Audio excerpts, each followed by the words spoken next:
जी को दास ने बताया कि वह परमात्मा सतलोक में रहता है, यानी शाश्वत स्थान पर रहता है। सब ब्रह्मांडों के ऊर्ध्व भाग में भवनों ऊपरी तिष्ठति, सब भवनों के ऊपर बैठे हुए हैं, वहां से गति करके आते हैं, वहां राजा के समान है। वह उनका नूरी शरीर है, बहुत तेजों में शरीर है। यहाँ हल्का तेज पुंज का करके वो नीचे उतरते हैं, मनुष्य सदृश ज्यों का त्यों आते हैं और अच्छी आत्माओं को मिलते हैं।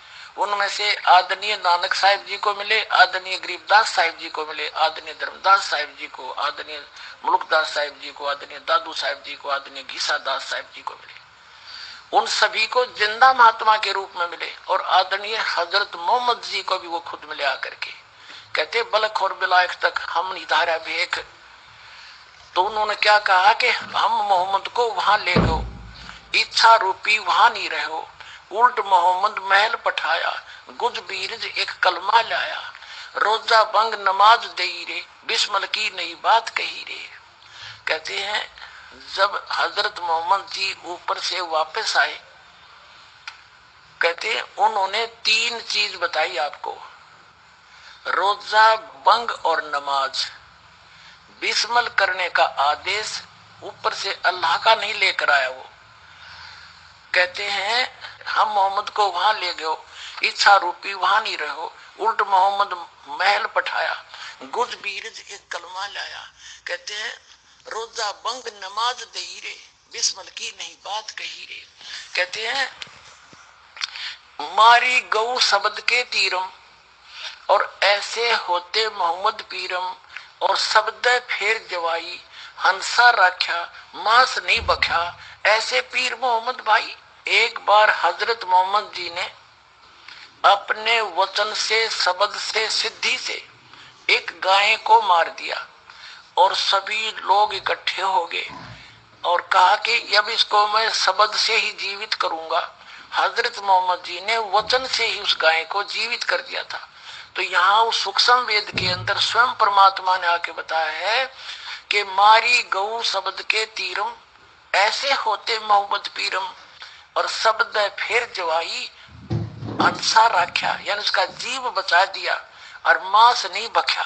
ऐसे पीर मोहम्मद भाई। और तुम मांस खाते हो उसकी आड़ लेकर के। नबी मोहम्मद नमस्कार है, राम रसूल कहाया, 1,80,000 को सौगंध जिन नहीं कर चलाया। अरस कुरस पर अलह तकत है, खालिक बिन नहीं खाली। और वह पैगंबर पाक पुरुष थे साहिब की अब्दाली। उसी परमात्मा ने कहा है कि जो नरगोश्त खाते हैं प्रत्येक राक्षस जान, इसमें संशय है नहीं, हिंदू खाइयो चाहे मुसलमान। कहते जो मांस खाते हो प्रत्येक राक्षस है, चाहे हिंदू हो चाहे मुसलमान। ये तुमने अपना फॉर्मूले आप बना रखे, उन महापुरुषों के आदेश नहीं है। कहते हैं मांस खावे सो ढेढ़ सब, और मद पीवे सो नीच, और कुल की दुर्मति पर हरे, भगवान कहे सो ऊंच। कहते मांस खावे सब ढेढ़ है, चाहे हिंदू है चाहे मुसलमान, सिख है या ईसाई। और कहते मद पीवे सो नीच, शराब पीते वो महान नीच आदमी है। और अपने कुल का भी नाश करते हैं, केवल जो उस अल्लाह अकबर का सच्चा नाम जपते हैं वही ऊंचे हैं। तो अब हम दास क्या दिखाना चाहता है कि आदरणीय गरीबदास साहिब जी को वहां ले गए थे ऊपर अरस कुरस पर, सतलोक शाश्वत स्थान पर, फिर वापस छोड़ा था। आदरणीय नानक साहिब जी सिख धर्म के प्रवर्तक को भी ऊपर ले गए थे, फिर वापस छोड़ा था। तो आदरणीय गरीबदास साहिब जी गांव छुड़ानी, जिला झज्जर, हरियाणा वाले ने कहा कि हम सुल्तानी नानक तारे, इब्राहिम सुल्तान अदम नाम के एक बादशाह थे बलख शहर के, और उनको भी परमात्मा मिले थे, उनका उद्धार किया था सब बुराइयां छुटवा के। और नानक साहिब जी को मिले थे, दादू साहिब जी को भी कबीर साहिब मिले थे। गरीबदास साहिब जी स्पष्ट कर रहे हैं कि हम सभी, मेरे समेत इंक्लूड मी, हम सुल्तानी नानक तारे दादू को उपदेश दिया, और जात दुलाहा भेद नहीं पाया, काशी माहे कबीर हुआ। अनंत कोट ब्रह्मांड का एक रति नहीं भार, और सतगुरु पुरुष कबीर हैं वो कुल के सिरजनहार। अब नानक साहिब जी को जो परमात्मा मिले सचखंड में, लेकर गए बेई नदी से जिंदा महात्मा के रूप में आकर के, फिर वहां से उनको वापस छोड़ा तो सीधा कहा था कि मैं काशी में धानक रूप जुलाहे रूप में रहता हूँ, वहां आ जाना, सतनाम दूंगा, जब कल्याण होगा आपका।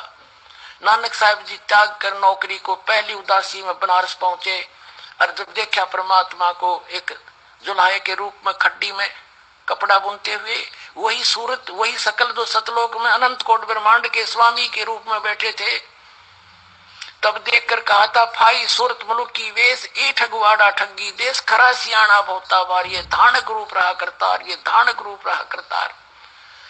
पागल से हो गया खमासू भरली के लोगों, ये तुमने के धानक दिखा है, ये ठगवाड़ा ठगी देश, ये छुपाए हुए अपने आप को, ये पूर्ण परमात्मा है, ये अल्लाह अकबर है। वो गुरु ग्रंथ साहिब के 24 नंबर पृष्ठ पर ये वाणी अंकित है गुरु नानक देव जी की, और 721 पृष्ठ पर अंकित है एक अर्ज गुप्तम पेश दो तरकून करतार हक्का कबीर करीम तू बे अप्रवरदिगार। और 731 नंबर पन्ना पर गुरु ग्रंथ साहिब में लिखा है कि नीच जात परदेसी मेरा छिन्न आवे तल जावे, ताकि संगत नानक रहंदा कैसे मोड़ा पावे। कि नीच जात परदेसी मेरा, वो धान के 1 सेकंड में ऊपर 1 सेकंड में नीचे, कहते इसके अंत को मैं कैसे पाऊं।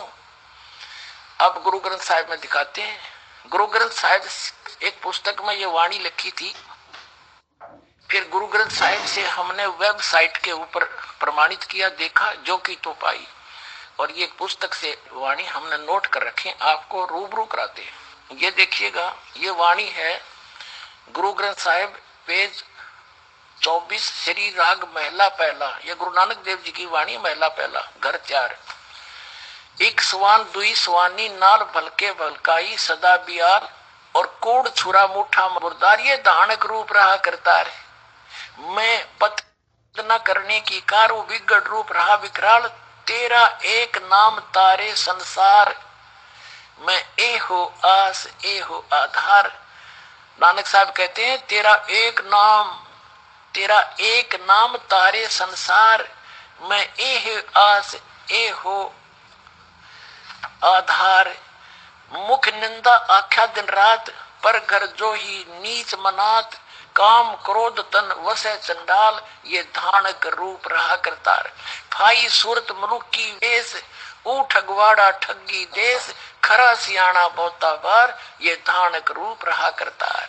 अपनी आत्माओं से सपट हो गया। नानक साहब जी कहते हैं ये फाई सूरत मुलुक की वेश, जिस देश में जाता वैसा रूप बना लेता है, और इसकी वही सुंदर मोहिनी सूरत है। फाई सूरत मुलुक की वेश, ई ठगवाड़ा ठगी देश, खरा सियाणा बहुता बार, ये धानक रूप रहा करता।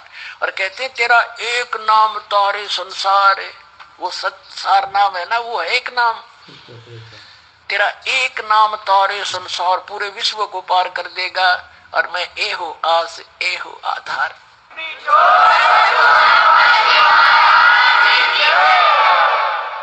फिर श्री गुरु ग्रंथ साहिब जी के 721 पृष्ठ पे क्या लिखा है, एज इट इज देखिएगा। गुरु ग्रंथ साहिब पेज नंबर 721 महला पहला, राग तिलंग। एक अर्ज गुप्तम पेश तोदर गोस कून करतार, हक्का कबीर। हक्का कबीर माने सत कबीर, अविनाशी कबीर। करीम तू, ये करीब नहीं, करीम तू, ये करीम गलती से प्रिंट हुआ, करीम तू बे परवरदिगार।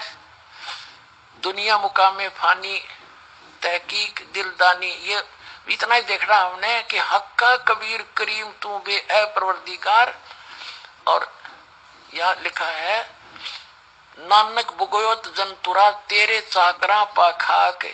अब ये 721 पन्ना पर आपने देखा, और 24 नंबर पन्ना से पर लिखा वो लेख पवित्र वाणी पढ़ी गुरु नानक देव जी की। अब दिखाते हैं 731 पृष्ठ पे, ये है गुरु ग्रंथ साहिब पेज 730-31 पर ये पूरा राग लिखा है, हम अपने मतलब का पढ़ेंगे। यहाँ लिखा है आपे कंडा तोले तराजी, आपे तोलन हार, आपे देखे आपे बुझे, आपे बजावन हार। अंधुला नीच जात परदेसी, खिन आवे तिल जावे, और ताकि संगत नानक रहना क्यों कर मूढ़ा पावे। ओए होए, अब ये तो सिद्ध हो गया कि कबीर परमात्मा नानक साहिब को मिले, उनका स्पष्ट वर्णन है। नीच जात परदेसी मेरा, दानक रूप रहा करतार, गुरु नानक देव जी के अमरवाणी में, पवित्र अमृतवाणी में। और आदरणीय गरीबदास साहिब जी ने प्रत्यक्ष कर ही दिया, स्पष्ट कर दिया। हम सुल्तानी नानक तारे, दादू को उपदेश दिया, जात जुलाहा भेद नहीं पाया, वो काशी माए कबीर हुआ। और यही नानक साहब जी कहते, दानक रूप रहा करतार, नीच जात परदेसी मेरा, अंधला नीच जात परदेसी मेरा। कहते हैं आंखें नीचे बैठा ही अंधला, लोगों ने बका रहा है, ये पूर्ण परमात्मा है। यानी प्यार में रोते हुए कह रहे थे, अच्छे नावे कि तल जावे, ताकि संगत नानक रहंदा के में मुंडा पावे, कैसे उड़ पाऊं। और फिर बताया है परमात्मा साकार है, मनुष्य दृश्य है, उसकी सारी डिटेल दी है नानक साहब जी ने। देखिएगा आगे गुरु ग्रंथ साहिब से लिखी हुई, नोट की हुई वाणी को। गुरु ग्रंथ साहिब के पेज नंबर 1257, राग मलार, महला पहला। इसमें क्या कहा है, बागे कपड़ बोले बैन, बागे माने सफेद कपड़े पहनता है, लंबा नक काले तेरे नैन, और कब हु साहेब यानी भगवान देखा बहन, उड़ उड़ चढ़िया आसमान, साहेब समर्थ तेरे तान, और जल थल डूंगर देखा तीर, थान थनंतर साहेब वीर। यहाँ गलती से मिसप्रिंट है मेरे ख्याल में, यहाँ कबीर होना चाहिए, क्योंकि इसमें 2 जगह वीर लिखा है, यहाँ भी वीर। ये कोई एक महापुरुष की वाणी है, एक ही शब्द में 2 बार वीर कभी नहीं आता। तो यहाँ स्पष्ट लिखा है, जल थल डूंगर देखा तीर, थान थनंतर साहेब कबीर, और जिन तन साज दिए नाल खम्ब, अति तृष्णा उड़न के ढंज, नदर करा तो बांधा धीर, और जी में विखाले देखते में देखा वीर। अब ये स्पष्ट हो गया। क्या कहते हैं कि बागे कपड़े, सफेद कपड़े पहनता है, और बोल बोल के मीठे वाणी बोलता है, और लंबा नक, काले आंखें, काले तेरे नैन, और कबू साहिब देखा बहन। ये स्पष्ट कर दिया कि लंबा नाक भी है और उसका सारा कुछ है। और ये अच्छा, फिर आगे देखो गुरु ग्रंथ साहिब के 566 पृष्ठ पे यहाँ क्या लिखा है, इस पृष्ठ पे लिखा है, करूं 10 तेरा नाम वखाणू। यहां लेंगे हम अपने हिसाब का पढ़ेंगे। नाम तेरा सच्चा सदा मैं मन भाना, दुख गैया दुख सुख आइया समाना। यहाँ देखिएगा, यहाँ क्या लिखा है, ये पृष्ठ नंबर 566-67 पर ये पूरा राग लिखा है, हम अपने मतलब का लेंगे। यहाँ पर यहाँ लिखा है, वड्डा साहिब आप अलख अपार, बड्डा साहिब यानी कबीर, बड़ा माने कबीर, यहाँ कबीर को बड़ा साहिब, बड़ा भगवान, यानी आप अलख अपार, तेरे बंके लोवेण दंत रिसाला, यानी तेरी आंखें भी बहुत सुंदर हैं और दांत भी बहुत सुंदर हैं।